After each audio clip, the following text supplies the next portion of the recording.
Assalamu alaikum and welcome back to IQRA TV and to Medicower.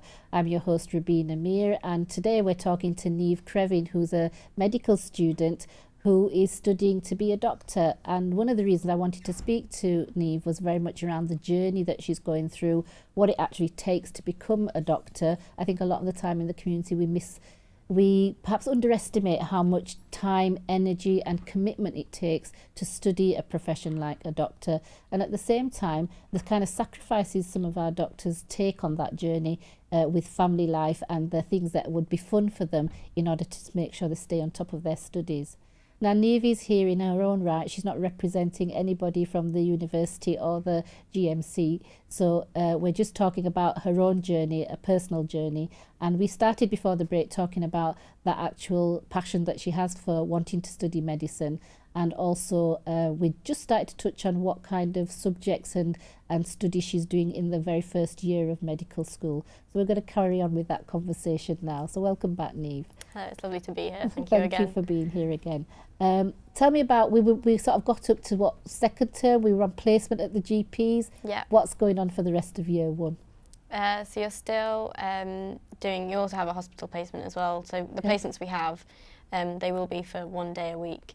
You spend some of your time in a GP surgery and some of your time in a hospital as well, because it's really important that you get that understanding of primary care, which is kind of like GP and community services.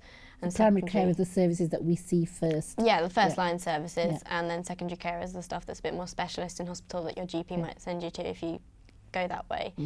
So to get that mix is really good as well, to get that understanding, because obviously, as we were saying, doctors work everywhere, so to understand what different doctors do in different places in the world is really helpful. So when you're on placement in a hospital setting, you say it's 1 day a week, as it is a 1 day a week in a GP surgery. When you go into hospital placements, do you get to choose where you could, I mean, do you say, I really want to work in midwifery, or I want to work in the liver ward, or do you get placed wherever you're placed? You're placed wherever you're placed, and it can sometimes feel a bit, not so much unfair, but you think, oh, I'd really like to be doing something else. So, as I said, like I quite like acute medicine. I'd love to be spending my days in acute medicine. What do you mean by acute medicine? So when a patient is admitted to hospital, but they need to maybe undergo some further tests and really try and work out what's wrong, but the doctors don't want to send the patient home just yet, they're admitted to these acute wards. So they're quite poorly, and from these acute wards you'll either be sent home or sent to a different place in the hospital to receive some treatment, or you might stay on that kind of acute ward for a little bit longer to receive because they're still trying to find out what's wrong. Yes. It sounds like a bit of a detective work. Yeah, it's something I quite enjoy, like that kind of problem solving and that real kind of diagnostic aspect is something I really enjoy doing. That present, I know there's years ahead of me yet. So it would be nice to maybe choose where you go in hospital, but at the same time it's really important to have all these exposures. And also taking that directive and saying, right, this is where you're going.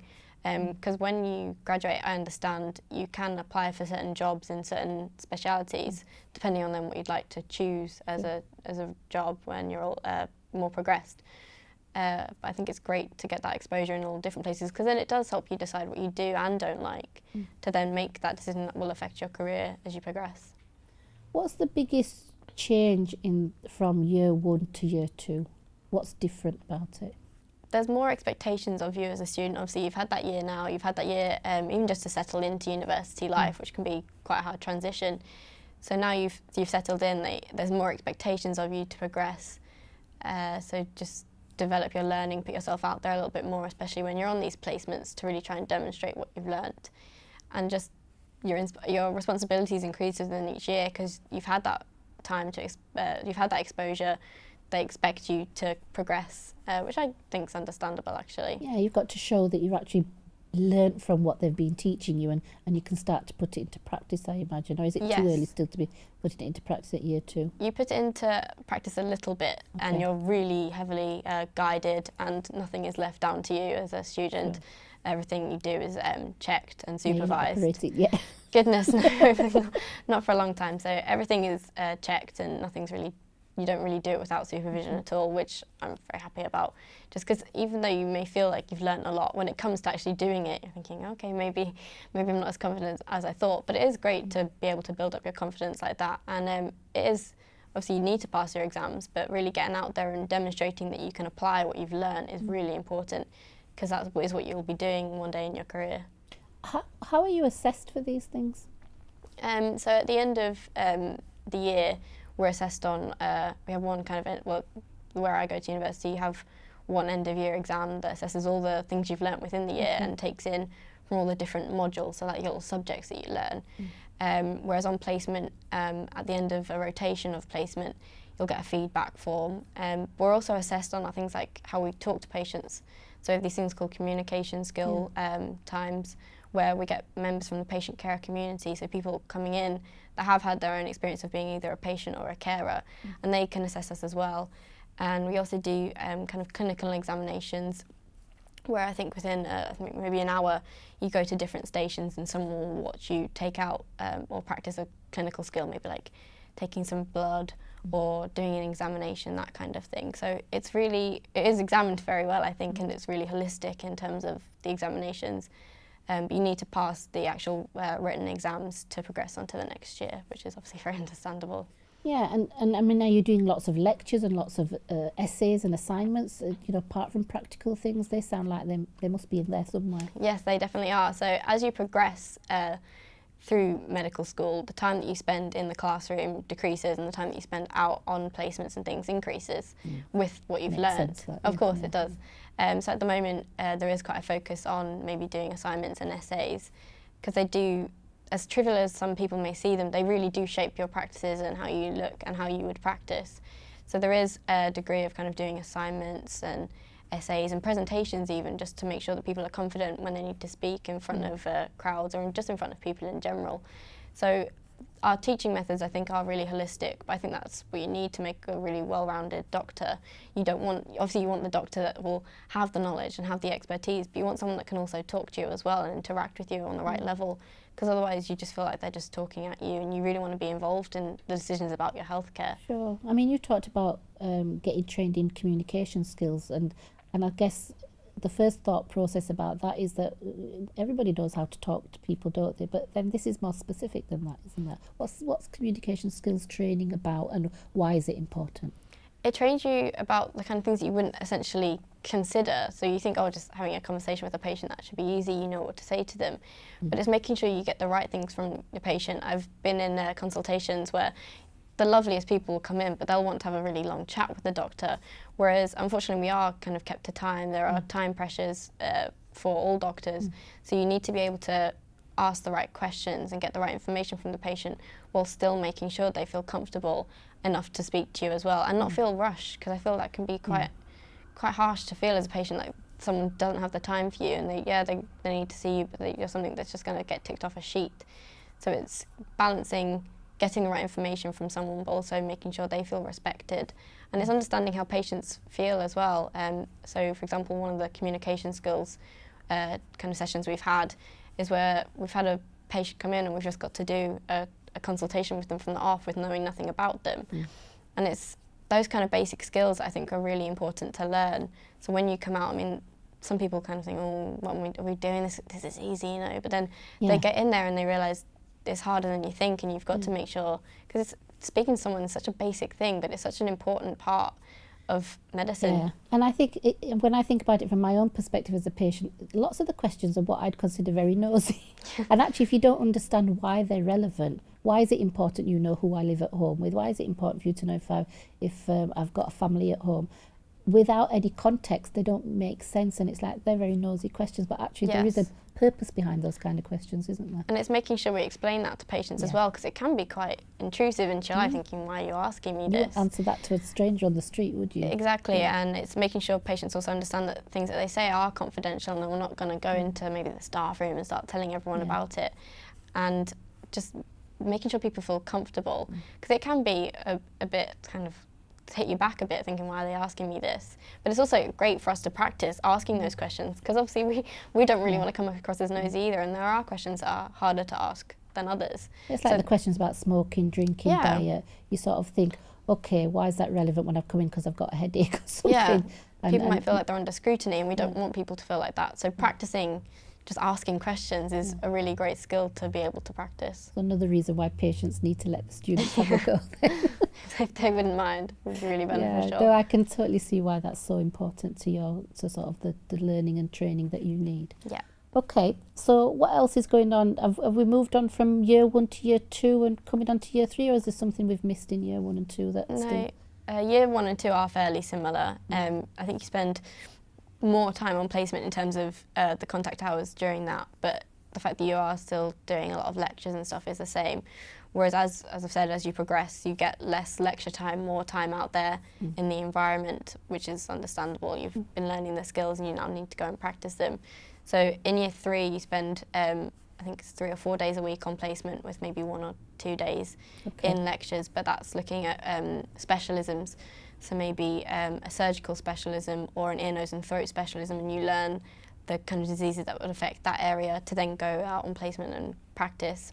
And again, do you get to choose them, or are they allocated to you? They are allocated to you. So there are a list of things that we're meant to be able to do as basic skills as newly qualified doctors that we are trained to as a specification, which is understandable. And it's a universal specification in this country, that it's a standard for all doctors graduating from the medical schools in this country. After gone through all this training. Yeah, so everyone's at the same level. Everyone's got the same level of understanding to then work from as well. So then in year 4, it's the longest year of your medical education, arguably. You're out on placement a lot of the time, and it deals with the more potentially intense specialisms. So you're doing maybe paediatrics and psychiatry, and you're kind of working shift rotations as well then, very hands-on. Whereas 5th year is more, you've learnt, not so much you've learnt everything you need to know, but you've learnt enough to then start really trying to get into practice to prepare you for that first year as a foundation junior doctor. Because you're about to qualify. Yeah, so you're seen as a qualified but not qualified first year doctor.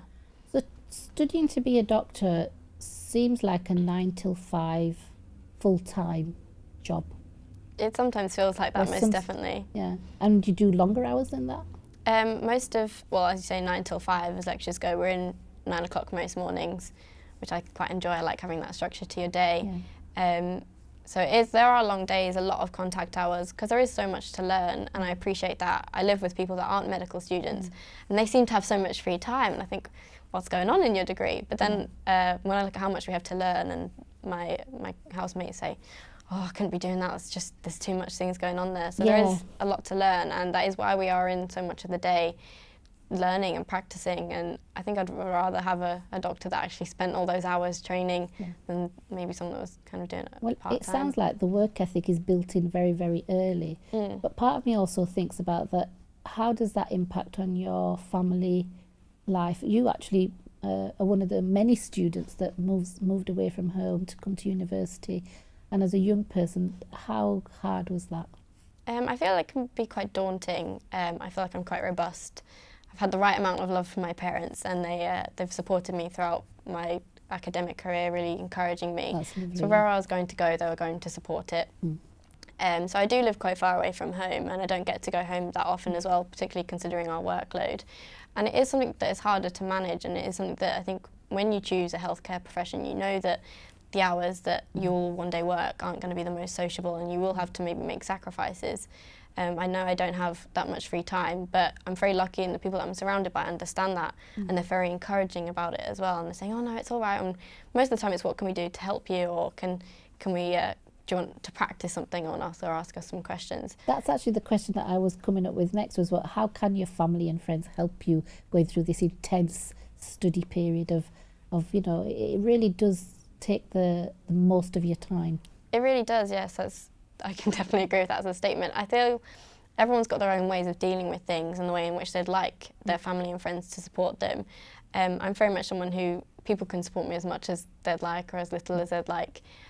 Personally, it's every now and then I'll just get a call from home just to see how things are going, and it's not a, have you done your work? It's never been like that. It's just a, how you doing? Is everything okay? Are you eating right? Just the standard questions you get from your parents. And then with friends and maybe partners, you know, they understand the sacrifices that you're making, and if they're really good friends, they will understand that if you've got to cancel something, or you can't quite make something, or it's going to have to be a quick phone call rather than a long one, because they understand how much this career means to you. It doesn't mean that you don't have time for them, they just really understand how much you want this. It's that investment, isn't it, to something that's got a bigger picture to it. It really is. And having friends that understand that is just really helpful, and having family that understand that as well. I mean, I said none of my family are medically orientated, so they kind of leave me to it, but at the same time they will ask, oh, how's it going on, what's your studies like? And it's little questions like that that aren't like pressuring you to kind of what are your grades like, that kind of thing. It's just the interest. It's showing an interest in what someone's doing is really nice. What's it like then, that transition to university, and you know, you've left family behind, you've got full responsibility for your living conditions, your work load and keeping on top of it. Is university life just about study? No, thankfully it's not. They always say make sure you have, it's work hard but play harder is the phrase. Okay. But I think it's finding the outlets that you find easiest to kind of just leave medicine or leave your studying just behind you for a little bit. So I quite enjoy maybe going for a walk or that kind of thing. And it's finding an outlet that suits you to help balance it, because it really is important to take time away, because it can get quite intense and a bit much, especially when it comes up to things like exams. I mean, you are studying hard, but you do need that maybe an hour away just to give yourself some time. And it's something that university tries to teach us, is time management, but I think it is something that you can only develop yourself. And it's finding out what works for you and how you manage yourself. So it is left to you, but then obviously if you've got deadlines, you should always make sure they're done. But it's... What if you're struggling with that? Where would you go for help? Universities are usually really helpful, and they make sure from day one that you're aware of the services and support that's available to you. At my university, I know there's a range of tutors that if I needed to, so these tutors are people that are assigned to you as people you can talk to, and you're down on their books as someone that they've got to look out for. But as well as maybe like mental health services or maybe disability services, it's very much that they understand that you've chosen quite an intense career path, but the support will always be there for you. And I definitely think it's much better to talk about something with anybody, to be honest, and making sure you get the right help rather than let things build up. Yeah, it's not really a sign of weakness, is it, asking Not for at help? all. But it seems to be one of those things that becomes a barrier for particularly young people to ask for help. It can be quite daunting, especially when you've chosen something that you feel like you should be able to manage yourself. Admitting that you then can't manage it can be a really hard thing to do, because you don't want to appear weak. You want to be someone that, yeah, I can manage it all. So actually admitting that you need help can be the hardest thing to get over. But I think once you've done that, people are so receptive to it. There's no shame in saying that you need a little bit of help. And it's finding out what works for you as well. Obviously some people might need more help than others, but there will always be people on hand to help you. They understand that it's not the easiest choice to make. Yeah, and we're all individuals. We all have different things that we're strong with, and some things that we struggle with. And I guess that's part of developing your maturity and the sort of skills that you need to be able to recognise what your strengths are and where you're going to need help. Yes, it's all life experience. I think even kind of day-to-day mundane stuff that you might not think is relevant can then come back in maybe a clinical scenario or something. You think, oh yeah, I remember how I dealt with this or how I felt. And it's being able to have experiences that then you can see and coming through as for patients. You think, well, how did I feel when I was in that situation? I think it's really important to be able to put yourself in the position of the patient and think, how would I feel if that was me, or how would I feel if that was my mum or my dad? But to know the support is there is really helpful as well, on all aspects. That's really lovely to hear you say that, and I think it's reassuring from my perspective as a patient as well, that we're all patients in some context. Even as a doctor you can be a patient, but it is about that appreciation of how that thought process is there, that it's not just about what we have to do, it's about you being looked at as a whole person and whatever baggage comes along with that sometimes. Yes, definitely. When I was working as a care assistant, the people I was looking after had dementia and were predominantly elderly, and I thought, how would I like someone to treat my grandparents? So I really did try and put that care in, and I think regardless of the pressures that you face in terms of time and resources, as long as you put it of how would I feel if this was someone that I really loved, how would I want them to be cared for, that's the kind of way in which I try and do with it, and be as professional as I am, not to get too emotional either. You've got to remain professional, but always think about how would I feel if it was someone I loved. I think putting yourself in that perspective is a really important thing to do. So we just need to clone you now then, Neve, so that we've got loads of you doing the same thing. That sounds like a spot on for me in terms of the kind of doctors I'd like to see around. So it's lovely to hear you share that. Thank you so much. I guess what I wanted to ask you next was that you chose a particular university. The university you're at isn't the only medical school in the country. How do students, and you're not a local person, you've travelled to study here. So what made you choose your university, and what were the other variations around the country? Different medical schools, much like different courses at different universities, teach in different ways. So where I am, it's very much the traditional method of lectures mixed in with a bit of kind of patient contact. Whereas there are some universities in the country and some medical schools they teach something called PBL, or problem-based learning, where it's week by week you kind of look at a clinical scenario and then work out all the stuff that goes around it in terms of the science. So it's finding a place that suits your learning needs, which is something that I didn't really consider when I came to university. I was like, what's really a learning need? You learn, don't you? You just read a book. But the place where I go to university is really supportive like that. And also other universities in the country don't give, medical schools rather, they don't give early patient contact.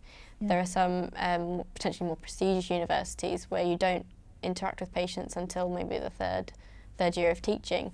So it's choosing somewhere that's right for you, making sure you research. I mean, there's so many medical schools in this country, is making sure you research the ones that are right for you in terms of how they teach. And particularly, I like having that patient contact, and that's why I chose somewhere where you meet patients early on, because I think it's a really important skill to develop. But it is also looking at where the university and the medical school is based, what kind of city it is. Would you feel comfortable if you have to move to live there? Obviously, the kind of people you might meet. I mean, you meet whole range, like whole walks of life. But it's just choosing what you think is best for you and where you feel most comfortable. That sounds like you gave that a lot of thought, and I guess most students have to think. I mean, where does the sort of support to choose the medical school come from? Is it from you doing your own research, or is school involved with that? Who's going to help with that? It's predominantly down to, I mean, in my own experience, it was down to us to choose in sixth form what we'd like to do or where we'd like to go. And then if you wanted to have a chat with a careers advisor, you could, but it is very much on your own research. I mean, you go through the process of looking online and Googling all the courses, getting the prospectuses and going through them and picking out the bits that you do and don't like. This is before you finished your A-levels?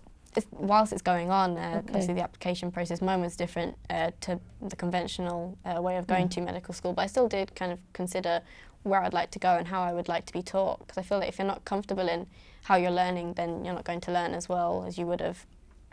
That's really important. What I guess what I want to explore further with you is how you felt about being on this journey. How is it feeling at the stage that you're at now? Having wanted to do it for a very long time, to now be here it's sometimes it's a bit overwhelming, and I think at the same time I sometimes don't appreciate it as much as I should. I mean, occasionally my parents say, look how far you've come, look, you're where you want to be, isn't that just amazing? I think, oh yeah, it really is. It's fantastic after wanting it for so long. So I do feel quite humble actually to be here, and I really respect what I'm going into and trying to do. And sometimes it can feel a bit tiring, especially when you're looking at your workload. But I am still just really grateful to be here and having the learning opportunity. I think I'm so lucky to live in a country where I am able to learn, and I'm encouraged to learn as well. I think you're demonstrating so much the passion that you have for this career that you've chosen, and I wish you I can't wish you anything but good luck and well with it, and I look forward to the day when you can tell me that you've qualified as a doctor, because I think you'll be a real asset to our NHS. Thank you so much. Can I ask you, because we're coming to the end of the show, what's your top tip? Because we've literally got seconds before we have to say goodbye. Okay, top tip to become a student doctor? Just keep your head down, keep focused on your work, and remember why you're doing it, and really look at wanting to give the best care that you can give to that person. Thank you so much, Niamh. I really appreciate the effort. Thank you so much for having me. It's been lovely. My pleasure. Okay, everybody, I'm sorry it's come to such a quick end, but that was a fascinating conversation. I hope you enjoyed it too. Assalamu alaikum wa rahmatullahi wa barakatuhu.